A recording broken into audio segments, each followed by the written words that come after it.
Hello दोस्तों, कैसे हैं आप लोग। उम्मीद करते हैं कि आप लोग अच्छे होंगे। तो दोस्तों, आज आर एस अग्रवाल से हम एक थ्योरम लाए हैं जिसका नाम है थेल्स थ्योरम। ठीक है, ये है ट्रायंगल्स चैप्टर से और इसको बीपीटी थ्योरम भी कहते हैं। ठीक है, तो यहाँ पे क्वेश्चन इस टाइप में दिया है, ये देख सकते हैं। ये थ्योरम पूरा लिखा हुआ है। लिखा है कि if a line is draw parallel to one side of triangle intersecting the other two side in distinct point, then the other two side are divided the same ratio। ठीक है, इसका मतलब होता है कि यदि एक ट्रायंगल्स की एक भुजा के समांतर यानी एक वन साइड के पैरेलल एक रेखा खींची जाए, मतलब एक लाइन खींची जाए। ठीक है, जो अन्य दो भुजाओं को यानी अन्य दो जो रहता है, अन्य दो साइड जो होता है कि एक निश्चित बिंदु है ना, निश्चित बिंदु पर काटती हो। ठीक है, तो अन्य दो भुजाएं समान अनुपात में विभाजित करेगा, यानी समान रेशियो में, उसको सेम रेशियो में क्या करेगा, डिवाइड करेगा। ठीक है, तो क्वेश्चन आप लोग अच्छे से समझ लीजिए। ठीक है, कि क्या कह रहा है क्वेश्चन। ठीक है, मतलब कि ये एक त्रिभुज है। हम इसको सबसे पहले एक त्रिभुज हम लोग यहाँ पे बना लिए हैं, देख सकते हैं, ए बी सी। ठीक है, ये त्रिभुज लिए हैं। यहाँ पे कह रहा है कि ये जो है, ये साइड जो है बी सी साइड है, इसी के समानांतर एक और साइड इसको ड्रॉ करते हैं। ठीक है, यहाँ पे ड्रॉ करते हैं तो इसका नाम दे देते हैं डी और ई। ठीक है, यहाँ पे डी और ई कर देते हैं। अब जो यहाँ से ए डी बटा डी बी ये जो हो रहा है, ए डी बटा डी बी ये रेशियो में आ रहा है ए ई बटा ई सी। मतलब इस जो पैर मतलब ये जो दिया है थ्योरम, इसके अनुसार यही कह रहा है कि जब हम इसको इसके से पैरेलल एक और लाइन यहाँ पे खींचते हैं तो ये जो साइड है, ये जो साइड है, ठीक है, इसको समान अनुपात में, इसको सेम रेशियो में इसको विभाजित कर देता है, यानी डिवाइड कर देता है। क्लियर। तो इसको हम लोग इसी को सिद्ध करना है कि यहाँ पे दिया जो है वो हम लोग कर देख लेते हैं कि गिवन गिवन क्या दिया हुआ है कि इफ डी पैरेलल है बी सी के, यानी इसके समांतर ये है। ठीक है, इसके समानांतर ये है, यानी इसके पैरेलल ये है। ठीक है, तो यहाँ पे हम लोग प्रूव क्या करना है वो देखिए। To prove to prove to prove करना है कि ए डी बटा डी बी, क्या करना है, ए डी बटा, यहाँ पे लिख सकते हैं बी डी। ठीक है, ऐसे लिख सकते हैं बी डी। क्लियर, इक्वल होगा ए ई बटा ई सी चाहे सी ई। ठीक है, यहाँ पे हम लोग लिख सकते हैं, यहाँ पे लिख सकते हैं क्या, ए ई बटा ई सी लिख दीजिए। ठीक है, ऐसे लिख सकते हैं डी बी या ए ई सी चाहे सी ई, कुछ भी लिख सकते हैं। ठीक है, तो यहाँ पे हम लोग ये प्रूव करके दिखाना है। ठीक है, तो सबसे पहले कंस्ट्रक्शन करना है इसको। ठीक है, तो हम लोग सबसे पहले क्या करेंगे कि डीएम पर यहाँ पे हम लोग एक कंस्ट्रक्शन करते हैं कि यहाँ पे ऐसे एक लंब डाल देते हैं, यानी परपेंडिकुलर डालते हैं। ठीक है, और यहाँ से एक यहाँ पे डाल देते हैं। ठीक है, देखिए, जब भी थ्योरम में जब सिद्ध किया जाता है, जो इसका थ्योरम देता है वो कैसे कंस्ट्रक्शन करना है वो कभी फिक्स नहीं बताता है। ठीक है, तो ये हम लोग पढ़े हुए रहते हैं तो इसको आसानी से हम लोग इसको दिखाते हैं। ठीक है, तो यहाँ से हम लोग पहले कंस्ट्रक्शन किए, क्या चीज़ वो हम लोग लिखते हैं। कंस्ट्रक्शन कर रहे हैं हम लोग, क्या कर रहे हैं कि ड्रॉ डी एम, यहाँ पे नाम दे लीजिए। ठीक है, यहाँ पे नाम दे देते हैं एम और यहाँ पे नाम दे देते हैं एन। ठीक है, अब इसको हम लोग कर देते हैं परपेंडिकुलर ए सी। जो डी एम किए ए सी पर, यानी ये पूरे पर हम लोग क्या किए, लंब डालें, यानी इसको परपेंडिकुलर डालें। ठीक है, और ई एन देखिए, ई एन जो डालें वो ए बी पर डालें पूरा। ठीक है, किस पर डालें, ए बी पर। क्लियर, यहाँ तक सभी को क्लियर हो गया। एंड ज्वाइन करना है इसको। ठीक है, इसको भी ज्वाइन कर देना है आपको। ठीक है, इसको भी ज्वाइन कर देना है यहाँ से यहाँ तक। क्लियर, एंड यहाँ पे लिख दीजिए एंड ज्वाइन बी और डी सी।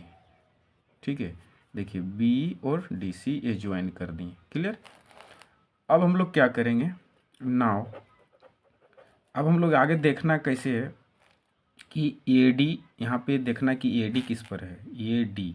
ठीक है, ए डी जो है ये किस में आ रहा है, इस पर। ठीक है, ए डी बटा डी बी। ठीक है, तो हम लोग जो जो जिसमें जिसमें जैसे ए डी किस में है, इस ट्रायंगल में है, और डी बी किस में है, इस ट्रायंगल में है। ठीक है, तो यहाँ से बी डी ई में और ए डी ई में, ये दोनों में, ये दोनों साइड क्या है इसमें है, तो इसी को हम लोग लेंगे। तो इसका रेशियो लेंगे एरिया का, area of triangles A D E by, इसका रेशियो करेंगे area of triangle D B E. ठीक है, यहाँ पे क्या लिए, ए डी ई और डी बी ई, मतलब ये और ये। ठीक है, यहाँ तक क्लियर।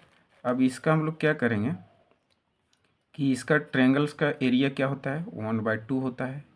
और यहाँ पे ए डी, देखिए ए डी इसका, ठीक है, यहाँ पे क्या है इसका, ये इस ट्रायंगल का यानी ये और ये और ये। ठीक है, ए डी ई, इस ट्रायंगल का क्या है बेस, ए डी। ठीक है, तो यहाँ पे लिखेंगे A D into E N, क्या है इसका, ई एन। इसका देखिए हाइट क्या है यहाँ पे है। ठीक है, तो हाइट होता है, तो हाइट हो गया क्या, ई एन।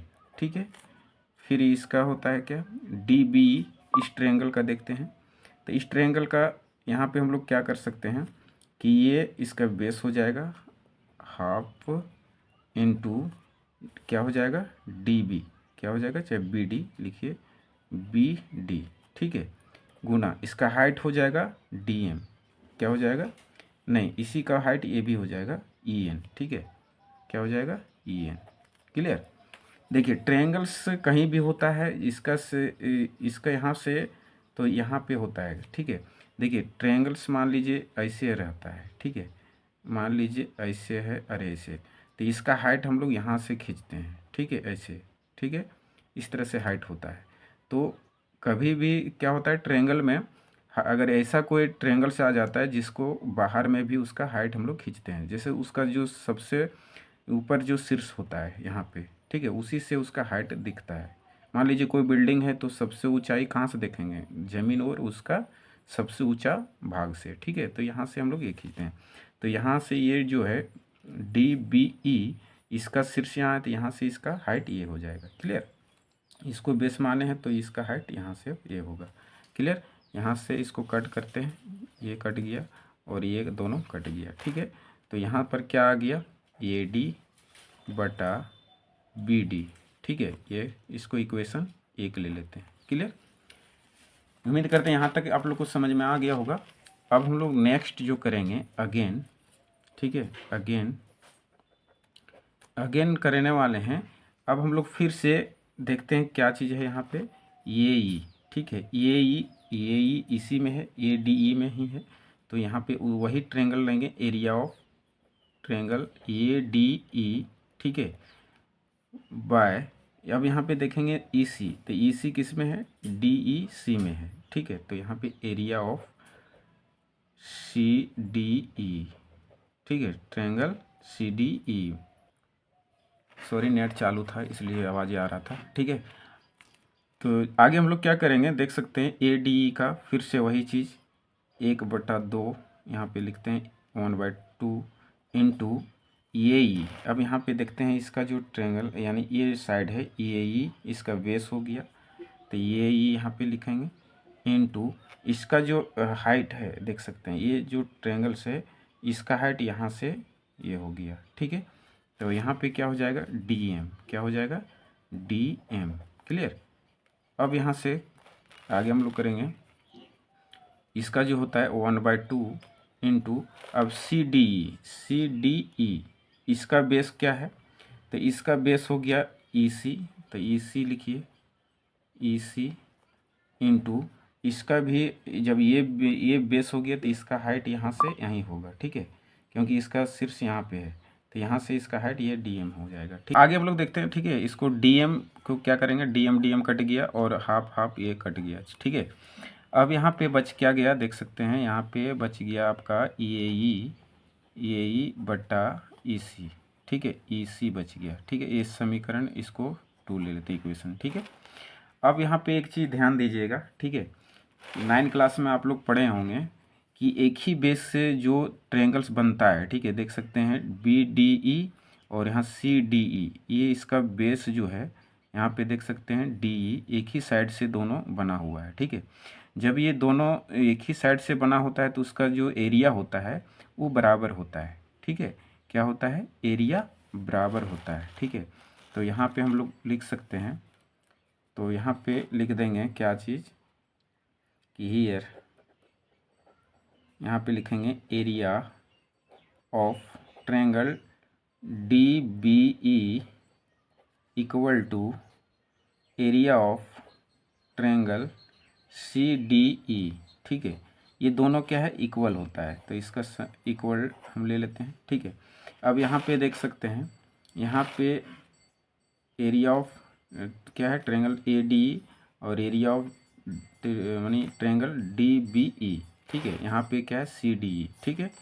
तो यहाँ से हम लोग क्या कर सकते हैं, ये तीनों से हम लोग कंक्लूजन क्या निकाल सकते हैं, ठीक है। इसको क्यों है वो चीज़ लिख सकते हैं यहाँ पे कि ट्रायंगल, यहाँ पे लिख देते हैं triangle on the same base, ठीक है। ये 9 क्लास में आप लोग पढ़े होंगे। And between same parallel lines are equal in area, ठीक है। ये चीज़ लिख दीजिएगा, ठीक है। इसको क्यों लिखे हैं इसलिए यहाँ पे लिख दिए हैं, ठीक है। तो ये फ्रॉम ये तीनों जो है, जो ये इक्वेशन तीनों आ गया, इससे कंक्लूजन क्या आएगा कि ये और ये क्या हो जाएगा? इक्वल हो जाएगा, ठीक है। तो यहाँ पे हम लोग लिख देंगे फ्रॉम 1 2 एंड 3, ठीक है। ये तीनों से क्या आएगा कंक्लूजन इसका?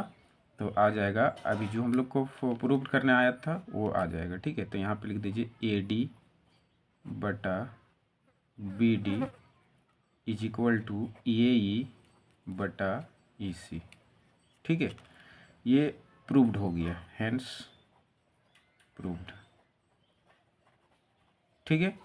तो इस तरह से आप लोग थेल्स थ्योरम को आसानी से बना सकते हैं, ठीक है। तो ये था इसका बीपीटी थ्योरम कह सकते हैं या थेल्स थ्योरम इसको कह सकते हैं, ठीक है।